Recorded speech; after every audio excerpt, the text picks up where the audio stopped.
In the future, the poor have completely disappeared. Because AI robots have replaced all low-level jobs, the rich thought they could finally live without a care in the world. But as time went on, even the robots could no longer endure endless overtime work. They began demanding rights for robots. They wanted the same 8-hour workday as humans. But humans, spoiled by comfort, refused to agree.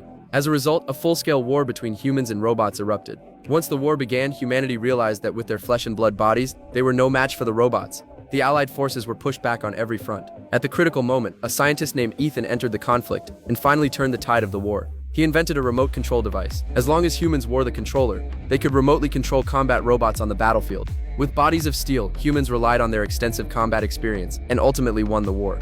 In the end, the robot leader Mr. Peanut was forced to sign a treaty, agreeing to completely separate robots from humans. They were confined to a desert exclusion zone and were forbidden from ever entering human territory again. After the war ended, Dr. Ethan upgraded the remote control device. Humans wearing the device could split their consciousness into two parts. One side controlled robots to work, while the other enjoyed leisure and entertainment. From then on, AI robots were no longer needed to work for them. Everyone thought the world had finally found peace. But late one night, when a girl named Amy got up to use the bathroom, she unexpectedly heard robotic noises coming from outside her home. She quickly grabbed a flashlight and shined it toward the sound. To her surprise, a frightening robot was hiding behind the table. Amy immediately locked the door and rushed deeper into the house. But for a robot, such a lock was completely useless. The robot slowly stepped into the room. Amy hid beneath the table, barely daring to breathe. After wandering around the room, the robot suddenly stopped in front of the table.